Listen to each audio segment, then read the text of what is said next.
Sanitary pad free है, जी। आता भी है लेकिन मिलता नहीं है। मिलता नहीं है। ये सब सिस्टम का दोष है। जो सिस्टम हमारी समाज के आजकल की लड़कियां है, कम उम्र की या जिस भी उम्र की है, वो इन सब चीजों को नहीं पहचान पा रही है, जो शर्मा रही है, उनको कैसे आप मोटिवेट करेंगे, कैसे समझाने का प्रयास करेंगे, उन लड़कियों को क्या कहना चाहते हैं आप? मैं अपनी सारी क्योंकि आपकी एक कम उम्र की लड़की है जी और इन सब चीजों का फेस आपको भी करना पड़ता बिल्कुल, होगा। बिल्कुल। मैं हर लड़की को यही कहना चाहूंगी कि शर्माना तब लाइफ में जब कुछ गलत करना। जब तुमने कुछ गलत नहीं किया है और तुम्हें ऐसा लग रहा है कि तुम्हारे सपनों को कोई तुमसे छीन रहा है, तो उसके लिए आवाज उठाओ, क्योंकि कोई काम नहीं देगा। ये बात माइंड करके एक कागज पे लिख लो आज कि कोई तुमको काम देगा तो वो तुम खुद हो। अपने सपनों पे काम करना सीखो, सपने देखना सीखो। आजकल के बच्चे सपने देखना भूल गए हैं, उन्हें पता ही नहीं होता कि उनको जिंदगी में करना क्या है। चाहे वो गांव की लड़की हो चाहे शहर की लड़की हो, कुछ ना कुछ करो। सबसे पहले तो शिक्षित हो, शिक्षा सबसे जरूरी है, इस बात को याद रखना। और शिक्षा के साथ साथ एक कला, जो भगवान ने हर इंसान के अंदर कुछ ना कुछ कला दी होती है जिसमें तुम माहिर होते हो, उस कला पे ध्यान दो और शर्माना बंद करो, डरना बंद करो। एक बात कहा जाता है कि जितना डरोगे ये दुनिया उतना ज्यादा डराएगी। तो डरना बंद करो, शर्माना बंद करो। और अगर तुम सच हो, अगर तुम सच्चे हो, तो अपनी आवाज को जोर से बोलना सीखो। अपनी आवाज को एक स्पष्टवादी इंसान बनो, खुलकर अपनी बात रखना सीखो। अच्छा, सरकार को क्या कहना चाहिए जो सैनिटरी पैड को लेकर? सरकार को साल में हजारों नहीं कई करोड़ खर्चे हो जाते हैं, लेकिन फिर भी सक्सेसफुल उनका मिशन नहीं हो पा रहा है। इन पे क्या कहना चाहिए? जी ये तो एक बहुत बड़ा मुद्दा बन सकता है अगर मैं कहूँ तो, कि हमारे जो देश की सरकार है, धरातल पर काम अभी भी नहीं हो रहा है। केवल बड़े बड़े स्कीम्स बना देने से, योजनाएं बना देने से, बिल पास कर देने से, फंड तक बढ़ा देने से चीजें नहीं होंगी। जब मेरा तो ये मानना है कि हमारे जो भारत की सरकार है, उसको हर राज्य में, हर जिले में कुछ लोगों की टीम बनाकर देनी चाहिए, खासकर औरतों की, क्योंकि जो बात एक औरत से कर सकती है वो बात एक पुरुष नहीं कर सकता। और जब इस तरह से काम होना शुरू होगा, सैनिटरी पैड पर जो टैक्सेस लगे हुए हैं, जो टैक्स एक्स्ट्रा लगे हुए हैं, उनको हटा देना, जिससे दाम अगर कम हो जाता है तो लोग खरीद पाएंगे। देखिए, हाँ, ये बात सबसे बड़ी बात है कि सैनिटरी पैड वो चाहे गरीब हो या अमीर हो, सबको जरूरत पड़ती है, लेकिन सरकार को टैक्स फ्री रखना चाहिए। क्योंकि ये गरीब लोग, जो लड़कियां होती है, मानते हैं कि उनके पास पैसा नहीं होता है ताकि वो खरीद पाए।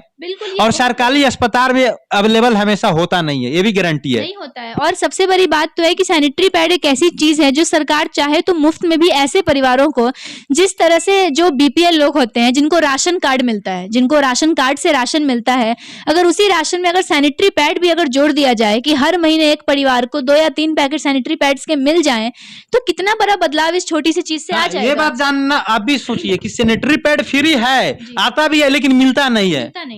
ये सब सिस्टम का दोष है। सिस्टम में अगर दोष निकाला जाए तो बहुत कुछ देखने को मिलेगा।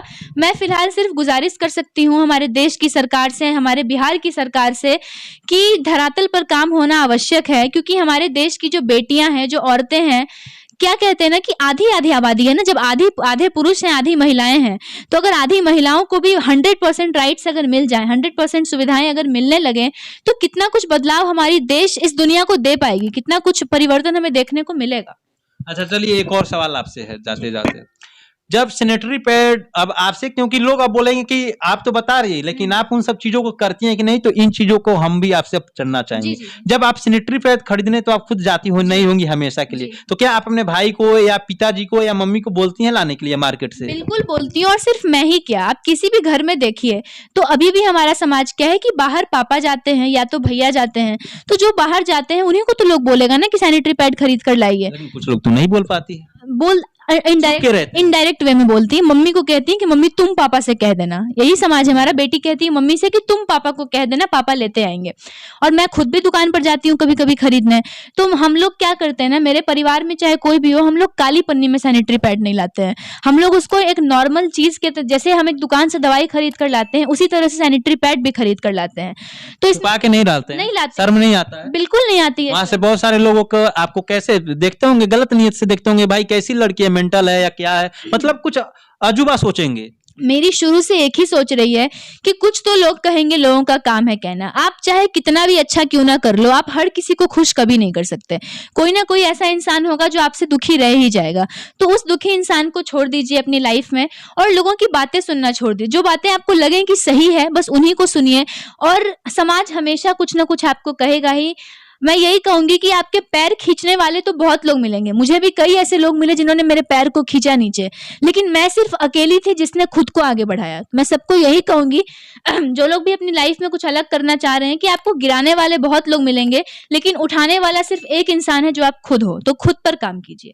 अच्छा, क्या ये सब चीजों अपने पिताजी से बताते हैं या इन्हें छुपा के रखते हैं? बिल्कुल बताती हूँ, मैं ये क्या आपके पिताजी सपोर्ट करते हैं, बताते हैं? बिल्कुल सब मम्मी? करते हैं। अगर मेरे माता पिता का सपोर्ट नहीं होता तो क्या मैं कभी हिम्मत कर पाती बोलने की? तो ऐसे मम्मी आपकी नहीं बोलते हैं कि इन सब चीजों को आप खुल के बता रही है, समाज क्या बोलेगा या गलत? आपके रिश्तेदार, आपके फ्रेंड्स होंगी, वो कैसे बोलती होंगी कि आप इन सब चीजों को बता रही है, यार पागल है क्या, ऐसे बोलती होंगी? मैं यही कहना चाहूंगी कि ऐसे ही थोड़ी हमारा परिवार को अजूबा परिवार का टैगलाइन दिया गया है कि अजूबा परिवार हो ही गए। ये परिवार अजूबा परिवार है। मेरी जहाँ पर और बेटियों की माँ उनको सिखाती होंगी कि चुप रहो या फिर ज्यादा मत बोलो, मेरी माँ मुझसे कहती है कि जो गलत है उसके लिए पॉइंट पर उसी टाइम बोलो।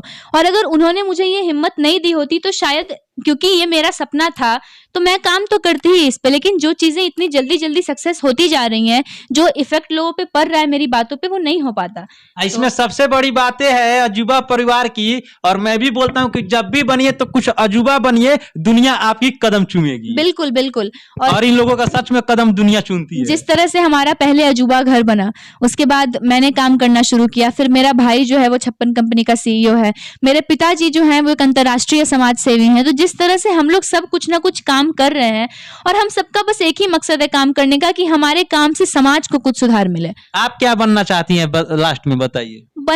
मुझे जो बनना था मैं बन चुकी हूँ। मुझे एक समाज सेवी बनना था, और मैं अपने जीवन समाज को दे चुकी हूँ। मैं जो कुछ भी आगे करूंगी, चाहे वो कोई भी स्टेप क्यों ना हो, वो समाज के कल्याण के लिए मेरा कदम उठेगा। तो मैं एक समाज सेवी हूँ। और जो लोग मुझसे, बहुत लोग पूछते हैं कि आगे क्या करना है, मैंने कहा मैं जो कर रही हूँ मुझे आगे वही करना है, और अपने आप को आगे बढ़ा। जिस तरह से मैं अभी बिहार में जाकर लोगों से बातें करती हूँ, मुझे फिर पूरे इंडिया में जाना है, फिर पूरी दुनिया में जाना है, और पूरी दुनिया में अपनी कई देशों में आप गए हैं? अभी तक मैं एक भी देश नहीं जा पाई, क्योंकि जब मैंने काम करना शुरू किया था तो कोरोना था उस टाइम पे। इसी कारण से सारे अवार्ड, सारी मीटिंग ज्यादातर ऑनलाइन होती हैं। अभी फिलहाल बिहार के मैं कई ऐसे ग्रामीण क्षेत्रों में गई हूँ, कई ऐसे स्कूल्स में गई हूँ जहां पर मैंने बच्चों को जागरूक किया है, वहां की औरतों को जागरूक किया है। बाकी आगे आपका प्रयास जारी रहेगा कि नहीं? बिल्कुल जारी रहेगा। ऐसा नहीं ना कि आगे से आप बिछड़ जाएंगे? बिल्कुल नहीं। ये सवाल आए दिन सुनने को मिलता है कि तुम किसको चुनोगी, मॉडलिंग की दुनिया को चुनोगी या एक समाज सेविका की दुनिया को चुनोगी? तो मेरा ये मानना है कि मैं एक समाज सेविका का जो जीवन होता है, मेरा जो जीवन है वो जेंडर इक्वलिटी के लिए ही है। जब तक लैंगिक समानता नहीं आ जाती, मैं हर वो प्रयास करूंगी जिससे मुझे लगता है कि मेरे योगदान से कुछ ना कुछ बदलाव तो आएगा ही। कहा जाता है कि अगर बूंद पत्थर पे भी गिरे तो एक टाइम के बाद पत्थर में भी छेद हो जाता है। तो मैं यही कहना चाहूंगी कि मैं आगे जेंडर इक्वलिटी पे ही काम करना चाहती हूँ। इनका प्रयास है कि चाहे किसी भी कीमत में हो, समाज को बदलना पड़ेगा। मेरा प्रयास जानवी सिंह के साथ कैसा लगा कमेंट सेक्शन में बताइएगा। अगर अच्छा लगा हो तो अपने रिश्तेदार, दोस्तों को बताने का प्रयास कीजिएगा। जय हिंद।